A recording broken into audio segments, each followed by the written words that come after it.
ഇപ്പൊ ഈ ഹോൾസെയിൽ കട എന്ന് പറഞ്ഞില്ലേ, ഇത് എവിടെ പോയിട്ട് എടുക്കുക? മേനകേലി. ഇതൊക്കെ ഇവിടുത്തെ അടുത്തുള്ള കടകളിൽ നിന്ന് എടുക്കണം. വലിയ ഉടുപ്പിനൊക്കെ മാത്രമേ അവിടെ നിന്ന് എടുക്കുള്ളൂ. മേനകയിൽ വന്നിട്ടാണ് എടുക്കുക. മേനകയിൽ എന്ന് പറഞ്ഞാൽ നമ്മുടെ ബ്രോഡ്വേ ഭാഗത്ത് പോയിട്ട് കടകളില്. കടയ്ക്ക് പേരുണ്ടോ? പേരൊന്നും അറിയില്ല. പേരൊന്നറിയില്ലേ? ഏതോ ഒരു കടാന്ന്. ഈ സക്സസ്ഫുൾ ആയ വീഡിയോസ് മാത്രമേ, അതായത് ഡ്രസ്സ് തയ്ച്ച് സക്സസ്ഫുൾ ആയിട്ട് ഭംഗിയാവുന്ന വീഡിയോസ് ആണല്ലോ നീ പോസ്റ്റ് ചെയ്യുന്നത്? പൊട്ടിപ്പോയ പാളിപ്പോയ വീഡിയോസ് ഉണ്ടോ? തയ്ച്ചിട്ട് നമ്മളൊരെണ്ണം കണ്ടു, തയ്ച്ചു, പക്ഷെ അത് പാളിപ്പോയി, അങ്ങനത്തെ സാധനങ്ങളുണ്ടോ? അങ്ങനെ അറിയില്ല, മനസ്സിലായില്ല.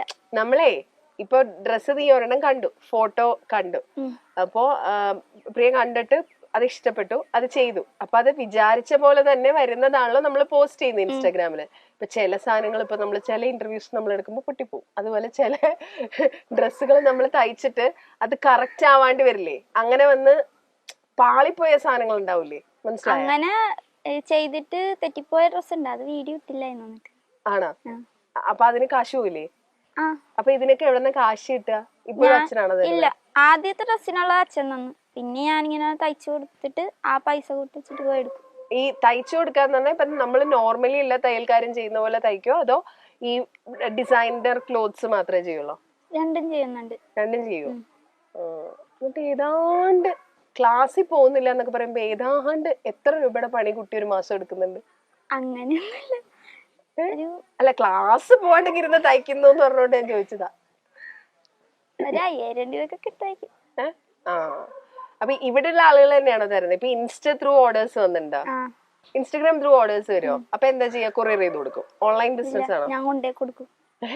എനിക്ക് കൊറിയർ ചെയ്യണമെന്നും അതൊന്നും അറിയത്തില്ല. ഇനി പോയി സെറ്റ് ആക്കണം. ഓണൊക്കെ കഴിഞ്ഞിട്ട് അതൊക്കെ സെറ്റ് ആക്കണം. അപ്പൊ അതുവരെ ഞാൻ കൊണ്ടേ കൊടുക്കുകയാണ്. നേരിട്ട് കൊണ്ട് കൊടുക്കും. അപ്പൊ എങ്ങനെ പോകും? ബസ്സിന്. എന്നിട്ട് ടീ ഒക്കെ അവരുടെ നോക്കിയോ? ട്രാവലിംഗ് അലവൻസ് ഒക്കെ ഞാൻ ചെയ്യട്ടെ? ഇപ്പൊ ഞാൻ സപ്പോസ് ഞാൻ ഒരു ഉടുപ്പ് ഇതുപോലെ കണ്ടിട്ട് അതിന് ഓർഡർ തന്ന ഏതാണ്ട് കൃഷ്ണപ്രിയ പറയുന്ന ഒരു റേറ്റ് എത്ര? ഏതാണ്ട് ഏത് റേഞ്ചിലാ ചെയ്തു കൊടുക്കുന്നത്? എന്ത് ഡ്രസ്? ഒരു സാധാരണ ഇതുപോലത്തെ ഒരു ഫ്രോക്ക് ആണെങ്കിൽ സ്റ്റിച്ചിങ് റേറ്റ് ഇതിനൊരു 300 രൂപയൊക്കെ. അത് ഇവിടെ ആയതുകൊണ്ടാട്ടോ. കുട്ടി എറണാകുളത്ത് വന്ന് തയ്ക്കേണ്ടിയിരിക്കുന്നു. അത് ആവശ്യം വരും.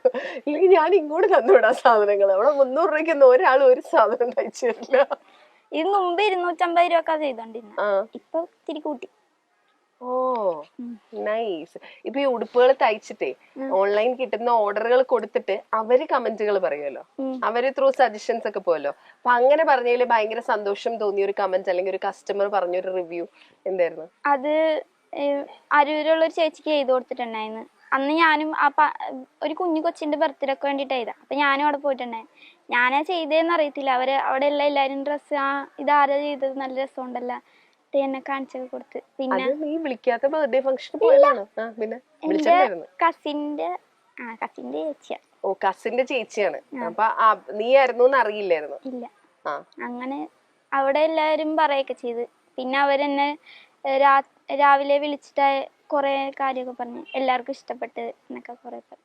ഓക്കെ. ഇനിയിപ്പോ ഈ ഫാഷൻ ഡിസൈനിങ്, കോസ്റ്റ്യൂം ഡിസൈനർ എന്നൊക്കെ പറയുമ്പോൾ നമ്മുടെ തലയിലേക്ക് ആദ്യം വരുന്നത് മീഡിയ ആണല്ലോ. അതായത് ഇപ്പൊ സിനിമ, വേറെ മീഡിയംസ്. എന്താ പ്ലാൻ ആക്ച്വലി?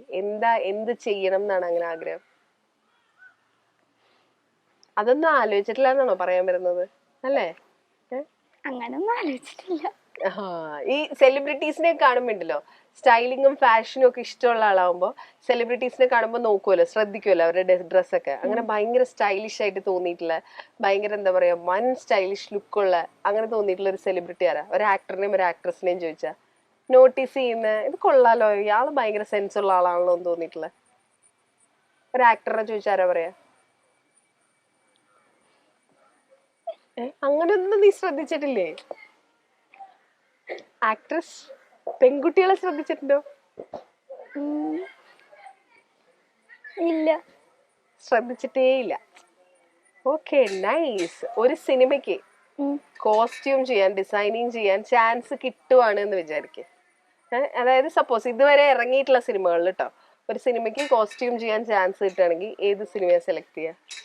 ചുമ്മാ കണ്ടിട്ട് അങ്ങനെ ഇഷ്ടം തോന്നിയിട്ടുള്ള ഒരെണ്ണം. ഞാൻ അങ്ങനെ ഒന്നും ആലോചിച്ചിട്ടില്ല എന്ന്.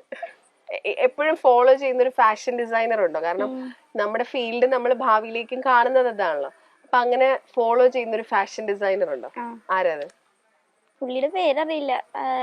ഇവിടെയുള്ള ആളല്ല, പുറത്തുള്ള ഒരു ചേച്ചി. ഇന്റർനാഷണൽ ആണ് അത്. താങ്കളുടെ ഡ്രസ്സസും അങ്ങനെയാണല്ലോ, ഒന്നും ഇവിടെ ഉള്ള ആളുകൾ ഇടുന്ന പോലത്തെ അല്ല, ഭയങ്കര പക്ഷെ എല്ലാം ഭയങ്കര ബ്യൂട്ടിഫുൾ ആട്ടോ, പറയാതിരിക്കാൻ പറ്റില്ല. കാരണം സത്യസന്ധമായിട്ട് ഞാൻ പറഞ്ഞു, ഈ വീഡിയോസ് കണ്ടു തുടങ്ങിയപ്പോ ഒട്ടും പ്രതീക്ഷയില്ലാണ്ട് ഞാൻ കണ്ടു തുടങ്ങി. പക്ഷെ എല്ലാത്തിന്റെ എൻഡിൽ അതിന്റെ ഔട്ട് കാണുമ്പോ കറക്റ്റ് ആ പടത്തിൽ കണ്ട പോലെ ചിലതെങ്കിലും ഒക്കെ ആ റെഫറൻസ് പിക്ചറിനേക്കാളും ബ്യൂട്ടിഫുൾ ആയിട്ടുണ്ട്. അത്ര പെർഫെക്ഷനിലാണ് തയ്ച്ചേക്കുന്നത്. അപ്പൊ നീ ആക്ച്വലി ചെയ്യേണ്ട ഒരു കാര്യം, ഇതിനെപ്പറ്റി കൂടുതൽ റിസർച്ച് ചെയ്യണം കേട്ടോ.